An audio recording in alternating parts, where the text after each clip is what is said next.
They thought they were humiliating her, but in that quiet moment, they had unknowingly invited a legend back onto the stage. The grand hall of the Westbridge Institute of Music shimmered beneath warm golden lights, chandeliers casting reflections across polished marble floors as the low murmur of elite faculty and gifted students filled the air with a sense of prestige and quiet arrogance, the kind that only places built on reputation and legacy could sustain. At precisely 6:45 p.m., as the final preparations for the evening's advanced performance seminar unfolded, Emily Carter stepped through the heavy oak doors, her presence so subtle it barely disturbed the atmosphere, her soft gray cardigan draped loosely over a simple blouse, her movements measured, almost careful, as though she had long ago learned how to exist without drawing attention. She carried no instrument, no sheet music, nothing that would suggest she belonged in a place where excellence was not just expected but demanded. A few students glanced in her direction, their eyes lingering just long enough to register confusion before drifting away, dismissing her as staff, perhaps a spouse waiting for someone more important. Near the center of the hall, Dr. Richard Holloway adjusted the cuff of his tailored navy suit, his posture rigid with authority, his sharp gaze sweeping across the room with practiced precision, a man who had spent decades shaping talent and quietly dismantling those he deemed unworthy. "We are not here to entertain mediocrity," he stated, his voice cutting cleanly through the room, drawing immediate silence from the gathered audience, his words carrying the weight of someone accustomed to being obeyed. His colleagues nodded in agreement, a subtle exchange of knowing looks passing between them, the kind that suggested shared standards, shared superiority. Emily remained near the back, her hands gently clasped, her eyes moving across the stage where a grand piano sat beneath a focused beam of light, its polished surface reflecting the room like a mirror, and for just a fraction of a second, something in her expression shifted, something so faint it could have been missed entirely. "Tonight," Dr. Holloway continued, pacing slowly, "we explore the boundaries of technical mastery, precision, discipline, control." His voice softened slightly, though the condescension remained, qualities that not everyone in this room possesses. A ripple of restrained amusement passed through a small group of professors standing nearby, their attention drifting once more toward Emily, now more deliberately, as though her mere presence had become a quiet disruption to the order they so carefully maintained. One of them, Professor Elaine Whitaker, leaned slightly toward Holloway, her voice low but sharp enough to carry. "Do we know who she is?" she asked, her gaze fixed on Emily with polite curiosity masking something colder beneath. Holloway followed her line of sight, his expression tightening almost imperceptibly before relaxing into something more dismissive. "No," he replied flatly, "but I doubt it matters." The room settled again, but not completely. There was a subtle shift now, an undercurrent of attention redirecting itself toward the quiet woman near the back, as if an unspoken question had been planted in the minds of those present.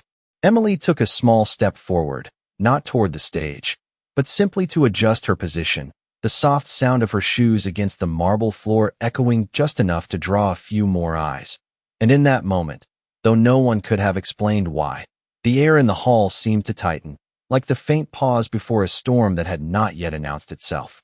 And somewhere beneath the polished confidence of the Institute, beneath the measured voices and practiced superiority, something unseen had already begun to shift, though no one in that room, not even Dr. Holloway, realized that the quiet woman they had yet to acknowledge was about to change everything they thought they understood about talent, about status, and about the dangerous cost of underestimating someone who had nothing left to prove. The silence that followed Dr. Holloway's words did not settle evenly across the room. Instead, it lingered in uneven pockets, carried by glances, whispers, and the subtle shifting of posture among those who thrived on quiet judgment. And Emily Carter could feel it without looking up, the familiar weight of being measured without invitation, of being placed into a category before a single word was spoken, yet her expression remained composed, almost detached, as though she had long ago accepted that rooms like this were not built for people like her, or at least that was what they believed, and belief, she knew, could be more blinding than ignorance. Near the front, Professor Whitaker crossed her arms, her gaze narrowing slightly as she continued to observe Emily with a curiosity that was beginning to sharpen into something more deliberate. While another faculty member leaned closer, his voice low but unmistakably dismissive, suggesting that perhaps the woman was lost or waiting for someone, a suggestion that drew a few restrained smiles, the kind that never quite reached the eyes. Dr. Holloway, however, did not smile, his attention now fully fixed on Emily as though her quiet presence had disrupted a carefully balanced equation, and after a brief pause, he stepped forward, his polished shoes echoing softly across the marble floor. Each step measured, each movement calculated to command attention without raising his voice. "Excuse me," he said, his tone controlled but edged with authority, and the room responded instinctively. Conversations fading, eyes shifting, the air tightening once more as he addressed her directly. Emily lifted her gaze slowly, meeting his without hesitation, her eyes steady in a way that felt out of place, not defiant, not submissive, simply present, and for a fleeting second, something unreadable passed through Holloway's expression before it was replaced by the familiar mask of composed superiority. "This is a restricted seminar," he continued, his words precise, leaving no room for misinterpretation, reserved for advanced students and faculty. There was a pause, brief but intentional, as if offering her the opportunity to explain herself, though the expectation of any meaningful answer seemed minimal at best. Emily inclined her head slightly, her voice soft but clear when she responded. "I am aware," she said, the simplicity of her tone carrying no trace of apology, which only deepened the subtle tension now threading through the room. A faint murmur rippled among the students, some shifting in their seats, others leaning forward with renewed interest, sensing that something was unfolding beyond the usual structure of the evening. Holloway's gaze sharpened, his posture remaining rigid as he studied her more closely, taking in the understated clothing, the absence of any visible credentials, the quiet confidence that did not align with the image he had already constructed in his mind. "And yet," he said, his voice lowering slightly, "you chose to enter." The statement hovered between question and accusation, and again, Emily did not rush to fill the silence that followed, her composure unwavering, her presence steady in a way that seemed to resist the unspoken pressure to justify herself. Finally, she answered, "I was invited." And though her words were simple, they carried a weight that shifted the atmosphere almost imperceptibly, as though a single thread had been pulled loose from a tightly woven fabric. A few heads turned immediately, searching for confirmation, while Professor Whitaker's brows lifted in faint surprise, her attention now fully engaged. Holloway's expression did not change, but something in his eyes hardened, a quiet challenge forming as he processed the statement, and then, with a slight tilt of his head, he responded, "By whom?" The question landed with precision, and for the first time, a hint of something flickered behind Emily's calm exterior, not uncertainty, but memory, distant and controlled, as though she were choosing carefully how much of the past to allow into the present moment. "That is not important," she said gently, and the room reacted again, a subtle intake of breath, a shift in posture, the kind of collective response that follows when expectations are quietly defied.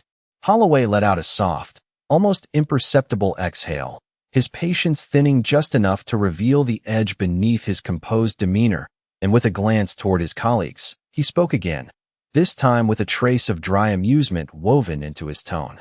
"Well," he said, "since you are here, perhaps we should make use of the opportunity."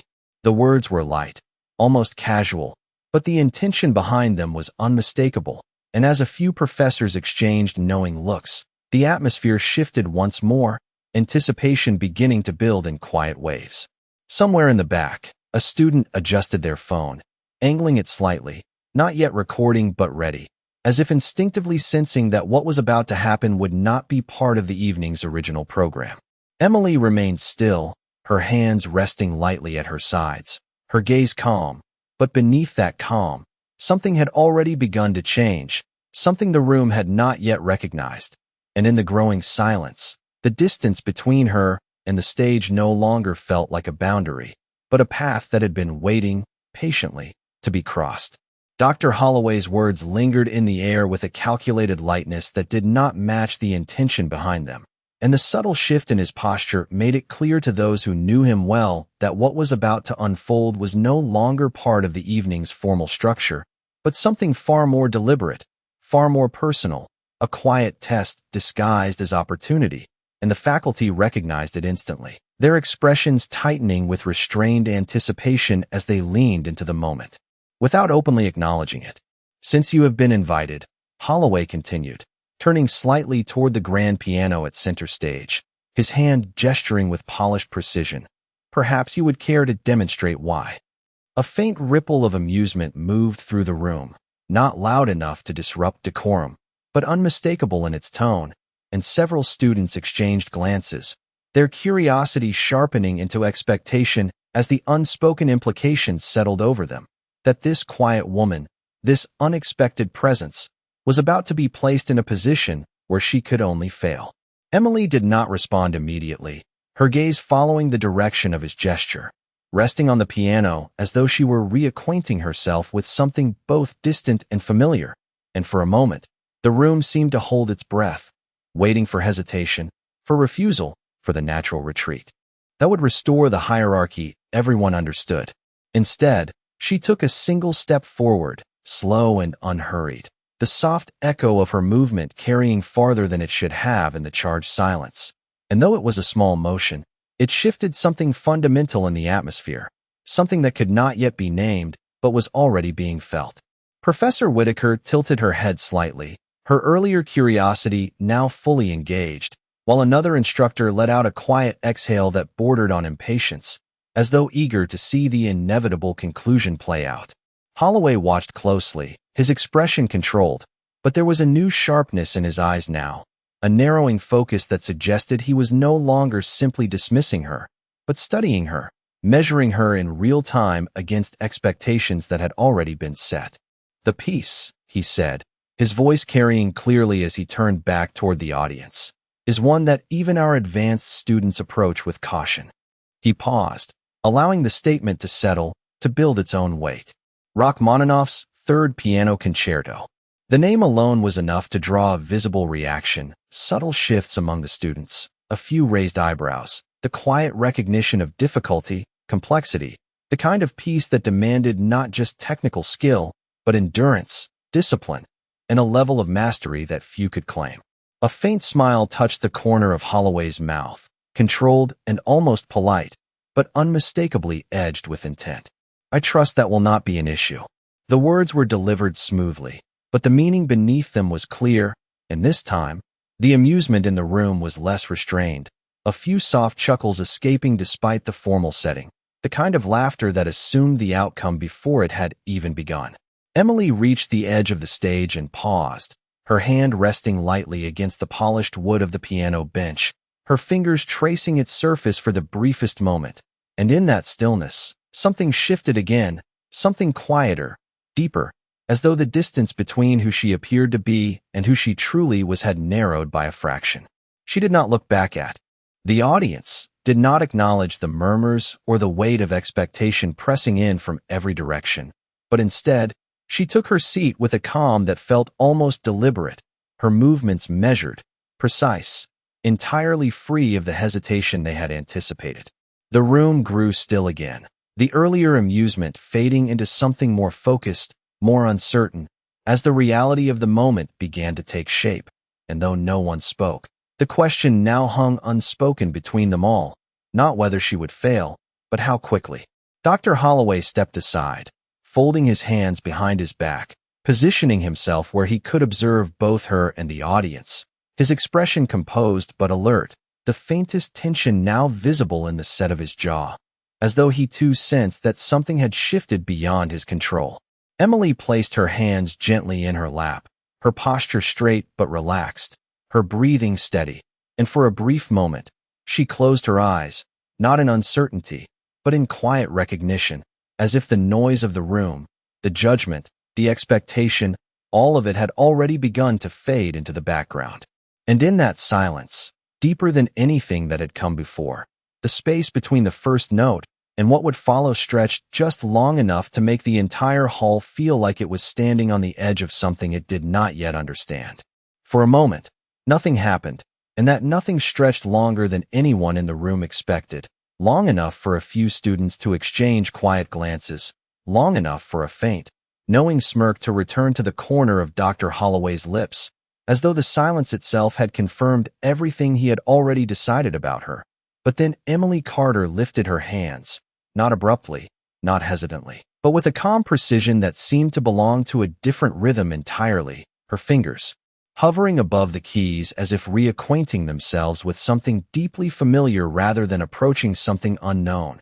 And when the first note finally sounded, it did not arrive as a tentative beginning, but as a clear, deliberate statement, rich and controlled, filling the hall with a resonance that cut cleanly through the lingering skepticism. The shift was immediate, subtle but undeniable, like a current changing direction beneath still water, and the room felt it before anyone fully understood it. The tone carrying a depth that was not merely technical but intentional, shaped, purposeful, and as the next sequence followed, then another, each phrase unfolding with quiet authority, the earlier amusement dissolved into something far less certain. A student in the second row leaned forward slightly, his expression tightening as he listened more closely, while Professor Whitaker's arms slowly uncrossed, her posture adjusting almost unconsciously as her attention sharpened, the faint trace of dismissal in her gaze giving way to something more analytical, more alert. Emily's hands moved with fluid precision across the keyboard, her posture steady, her expression unchanged, but the music was no longer simply being played, it was being interpreted, each note placed with intention, each transition executed with a level of control that did not announce itself, but demanded recognition, and within less than a minute, the room had grown completely still, not out of courtesy, but out of something deeper, something closer to disbelief. Dr. Holloway's expression shifted almost imperceptibly, the faint smirk fading as his eyes narrowed slightly, his focus intensifying, searching for inconsistency, for hesitation, for any sign that what he was witnessing could be explained within the limits of what he had expected. But the precision did not falter, the tempo held, the dynamics balanced with an ease that suggested not effort, but mastery. And the absence of strain was perhaps the most unsettling detail of all. The piece demanded complexity, demanded control, demanded endurance, yet Emily moved through it as though none of those demands were burdens, but rather extensions of something she had long ago internalized. A hush fell deeper over the hall, the kind that no longer needed to be described, because it could be felt in the stillness of every person present, in the way no one shifted in their seat, in the way even the smallest movement seemed out of place against the unfolding performance. Somewhere near the back, a phone that had been discreetly raised earlier was slowly lowered, forgotten, as its owner realized that capturing the moment was no longer the priority, understanding it was. Professor Whitaker leaned slightly forward now, her eyes fixed on Emily with a level of focus that bordered on recognition, though she did not yet speak, as if waiting for something more, something definitive, while another instructor beside her exhaled quietly, the sound barely audible, but heavy with the first trace of doubt.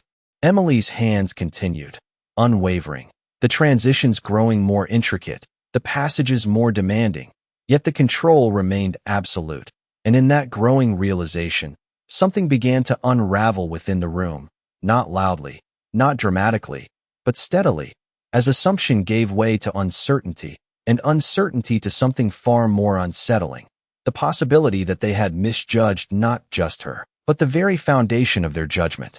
Dr. Holloway shifted his stance almost imperceptibly, his hands tightening slightly behind his back, the composed authority still present but no longer untouched, and though he did not speak, the silence around him had changed, no longer an extension of control, but a space where control was quietly being questioned.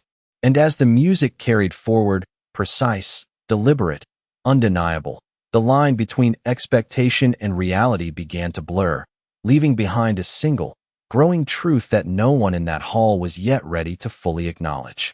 By the time the piece moved into its most demanding passages, the transformation in the room was no longer subtle. It was undeniable, though no one dared to speak it aloud. and Emily Carter remained exactly as she had been from the start, composed, steady, her fingers moving with a precision that did not seek approval, did not ask for recognition, but commanded it all the same. And what unsettled the room most was not just the accuracy of her playing, but the absence of struggle, the complete lack of visible effort in a composition that had humbled even the Institute's most advanced performers. A student near the front swallowed hard, his earlier confidence replaced by something closer to unease, as though the foundation he had relied on to measure talent had just shifted beneath him. While Professor Whitaker's gaze sharpened further, her expression no longer analytical but searching, as if trying to reconcile what she was hearing with something buried deep in memory, something she could not yet fully grasp. Emily transitioned seamlessly into a sequence that required both speed and restraint, her hands gliding across the keys with controlled intensity, each note landing with clarity, each phrase building upon the last with a sense of purpose that extended beyond technical mastery. And in that moment, the performance stopped being a demonstration and became something else entirely, something personal, something lived. And the distinction was impossible to ignore. Dr. Holloway stood motionless, his posture still rigid, but the tension in his jaw had become more pronounced, his eyes fixed on her hands as though searching for a flaw that refused to appear, and for the first time, there was no trace of amusement in his expression, only focus, and beneath it, the quiet beginnings of doubt. The room remained perfectly still, the earlier hierarchy of teacher and student dissolving into a shared silence where no one held authority over what they were witnessing, and the air itself seemed to tighten with each passing measure, as if the performance was not just filling the space, but reshaping it. Then, as the music reached a particularly intricate crescendo, Emily's expression shifted, not dramatically, but enough to suggest that what she was playing was no longer confined to the present, her eyes softening slightly, her movements carrying an added depth that could not be taught, only experienced. And in that subtle change, Professor Whitaker's breath caught, her posture stiffening as recognition finally began to take form. She leaned forward, her voice barely above a whisper, yet sharp enough to cut through the silence around her. "That phrasing," she murmured, her words trailing as her eyes widened just slightly, the realization not yet complete, but rapidly assembling itself. The professor beside her turned, confused, but Whitaker did not look away, her attention locked on Emily as though afraid that looking away might cause the moment to disappear. "No," she added quietly, almost to herself, though the disbelief in her tone carried weight. "That cannot be." Meanwhile, the students, though unaware of the history unfolding before them, felt the shift just as deeply, their earlier assumptions replaced by a growing awareness that they were witnessing something far beyond a simple performance, something that did not fit within the boundaries they had been taught to recognize. Emily continued without hesitation, the final movements approaching, her control unwavering, her presence anchored in a calm that now felt unshakable.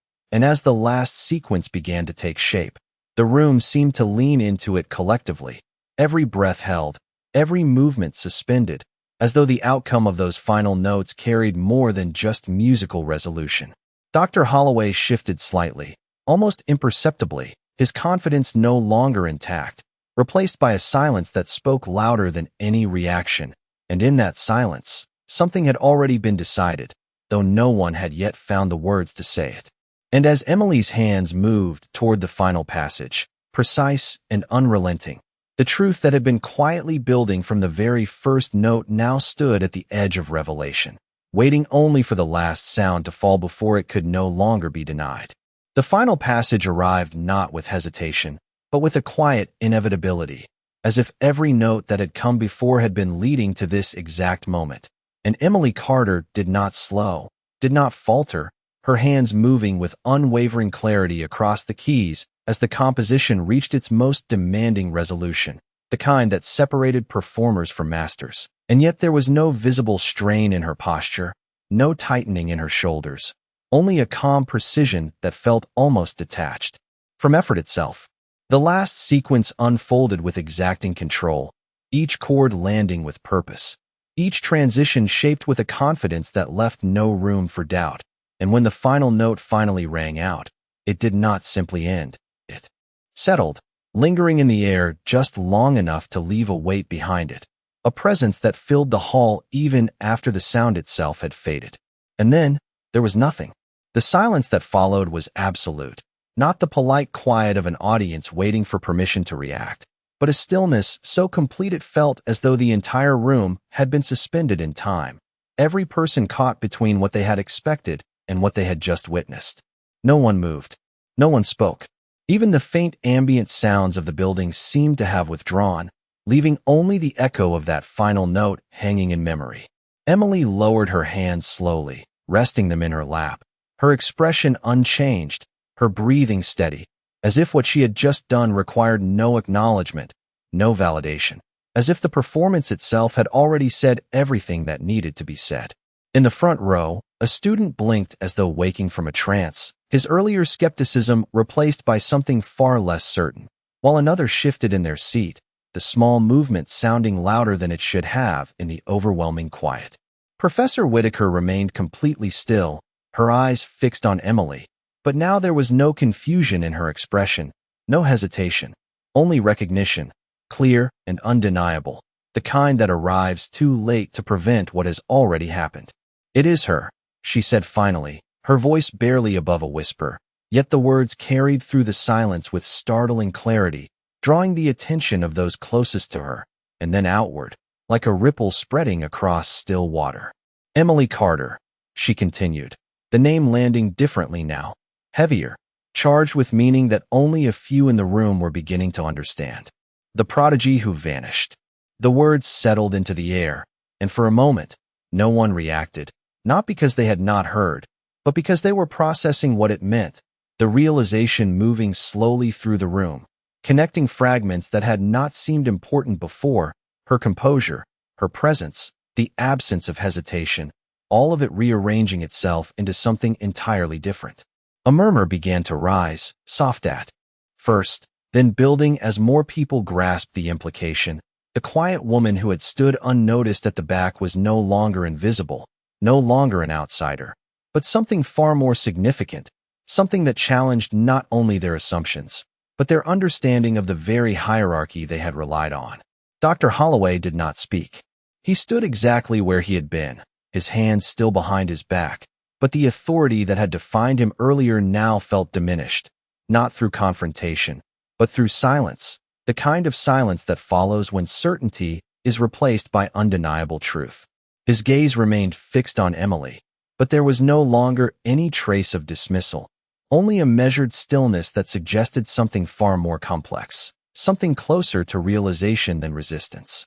Emily rose slowly from the bench, smoothing her cardigan with a simple, unhurried motion, her eyes lifting to meet the room not with triumph, not with challenge, but with a quiet steadiness that required no explanation. She did not bow. She did not speak. And somehow, that absence carried more weight than any reaction could have. The room remained silent, held in place by the shift that had just occurred, a shift that no one could reverse, no one could ignore, and in that stillness, the truth stood fully revealed, not announced, not declared, but understood.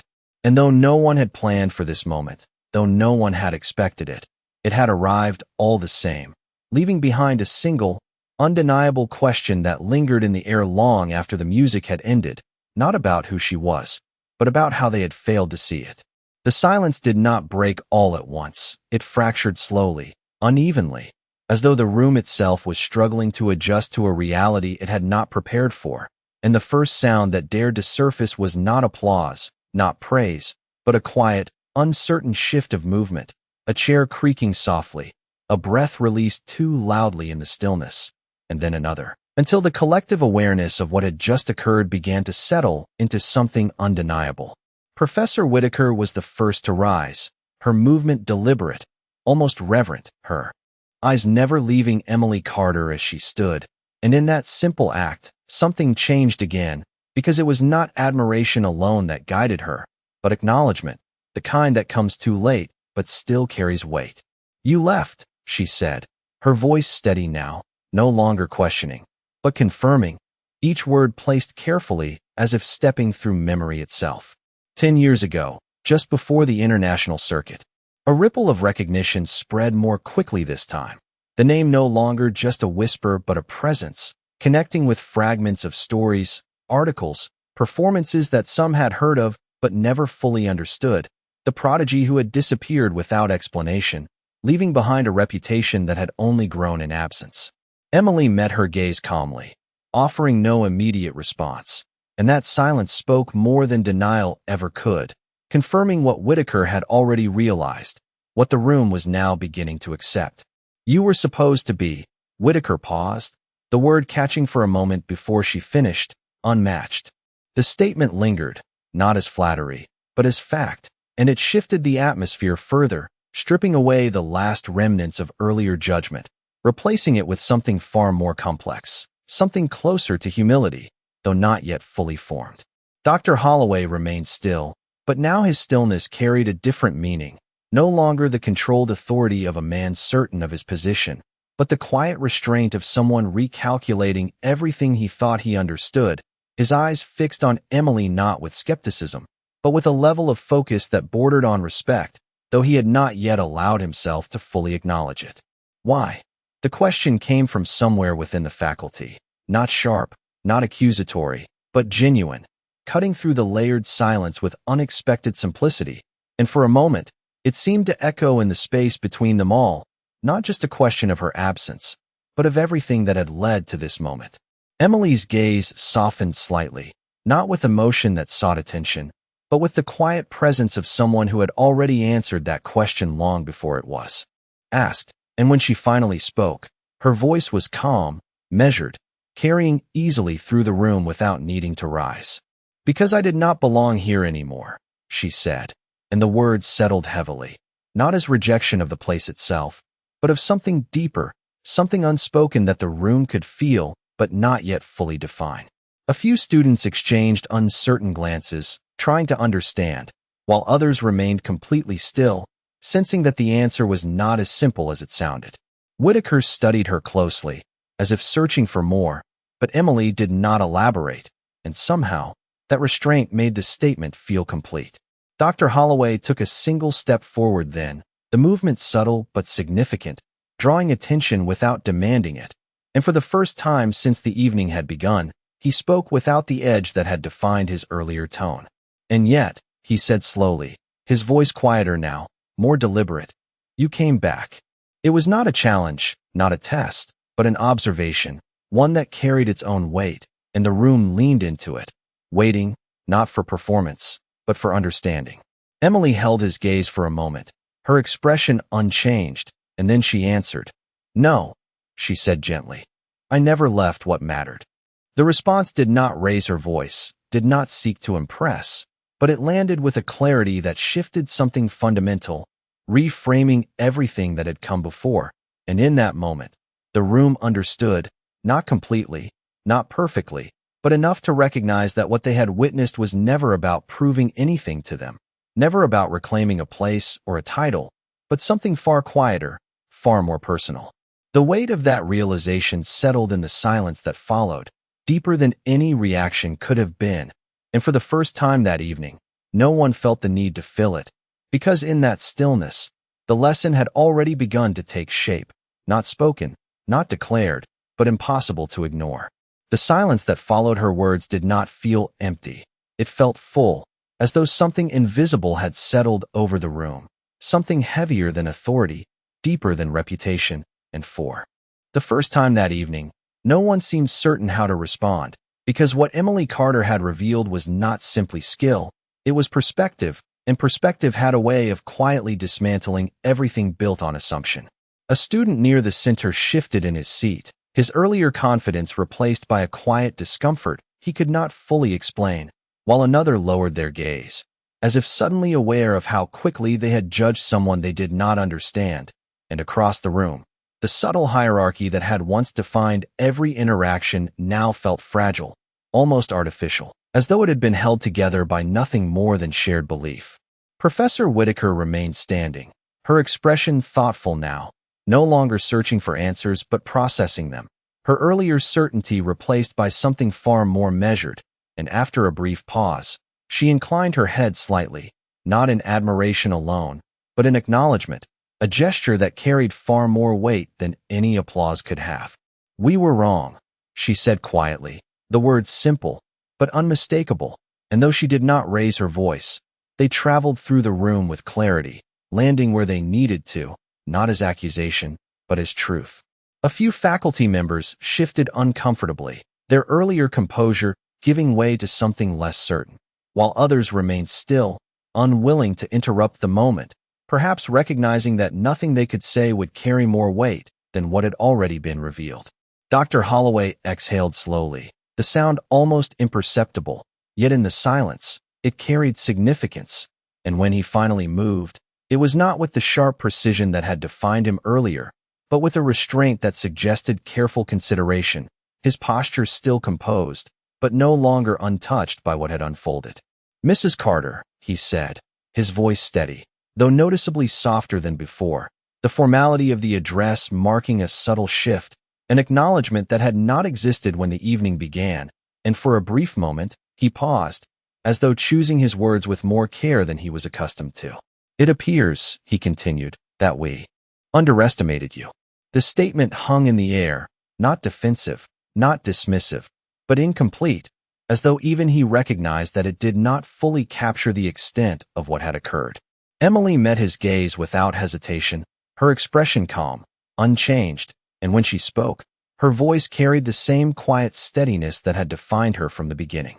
"You did not underestimate me," she said gently, and the correction was not sharp, not confrontational, but precise, carrying a clarity that shifted the meaning of everything that had come before. "You judged me." The distinction settled into the room with a weight that no one could ignore, because it was not just directed at him, but at all of them.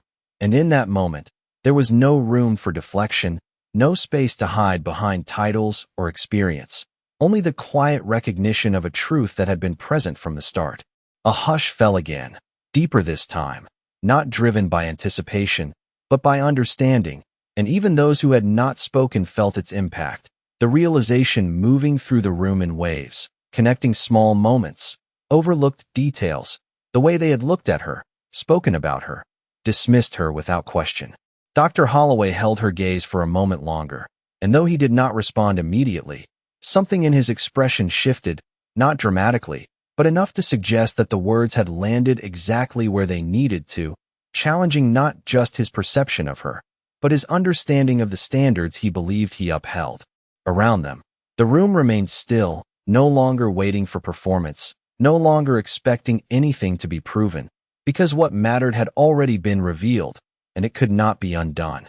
Emily adjusted her cardigan lightly, the small gesture grounding in its simplicity, and then she stepped away from the piano, not in haste, not seeking escape, but with the same quiet composure she had carried into the room, her presence no longer unnoticed, no longer misunderstood, but fully seen, perhaps for the first time. No one stopped her. No one spoke. And in that silence, the absence of reaction carried more meaning than anything that could have been said, because the lesson did not require explanation, it did not demand acknowledgement, it simply existed, undeniable, leaving behind a space where arrogance had once stood, and replacing it with something far more difficult to ignore. Emily Carter did not look back as she stepped away from the stage, her footsteps soft against the marble floor, yet somehow louder than anything that had been said that evening, and the room remained frozen in the quiet aftermath of something that could not be undone, because what had just occurred was not simply a performance, it was a revelation, one that had exposed not just her brilliance, but the blindness of those who had believed themselves capable of judging it. The grand hall, once filled with quiet confidence and polished certainty, now felt different, as though the very air had shifted, carrying with it a weight that no title or reputation could dissolve, and the people within it, students and professors alike, sat in stillness not because they had been instructed to, but because they no longer trusted their own assumptions enough to speak. Near the front, Professor Whitaker slowly lowered herself back into her seat, her posture no longer rigid, her expression reflective, as though she were revisiting not just the past hour, but years of unchallenged belief, while beside her, another instructor stared at the empty stage, his earlier certainty replaced by a quiet unease that had no easy resolution. Dr. Holloway remained standing longer than anyone else, his gaze fixed on the piano, not on Emily, as if the instrument itself had become a silent witness to everything he had misjudged, and for a moment, it seemed as though he might speak, might attempt to reclaim some fragment of authority, but no words came, because none would have been enough, and in that absence, his silence became its own admission. The students, who had arrived expecting instruction, left with something far more difficult to process, a lesson not written in theory or technique, but in the space between perception and truth, and though no one articulated it aloud, it settled into their understanding all the same, reshaping the way they would look at the next quiet figure who entered a room without introduction.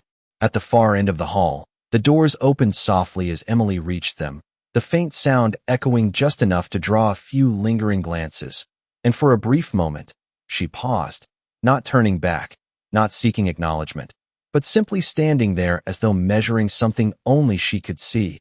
And then, without hesitation, she stepped through, disappearing into the quiet corridor beyond, leaving the hall behind exactly as she had found it, yet entirely changed.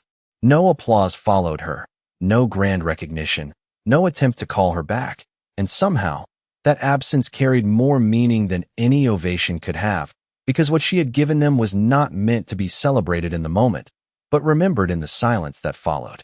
Minutes passed before the room began to move again, small shifts at first, a chair sliding back, a quiet clearing of the throat, the slow return of sound to a space that had been held in stillness. But even as the seminar resumed, even as voices attempted to re-establish the structure of the evening, something remained altered, something that could not be reset by routine or authority. Dr. Holloway finally turned, addressing the room with a composure that seemed intact on the surface, yet lacked the certainty it once carried. And though he spoke of technique, of discipline, of the standards they upheld, his words felt different now, as if they no longer stood unchallenged, as if the foundation beneath them had shifted just enough to be noticed. And as the students listened, not with the same unquestioning attention as before, but with a new awareness, the lesson of the evening settled into place, not announced, not summarized, but understood in a way that would linger far beyond that room. Because that night, in a hall built on reputation and recognition, they were reminded of something far simpler, far more difficult to ignore, that talent does not ask for permission to exist, and dignity does not need to announce itself to be real. And sometimes, the quietest person in the room is not the least important, but the one everyone failed to see until it was too late to pretend otherwise.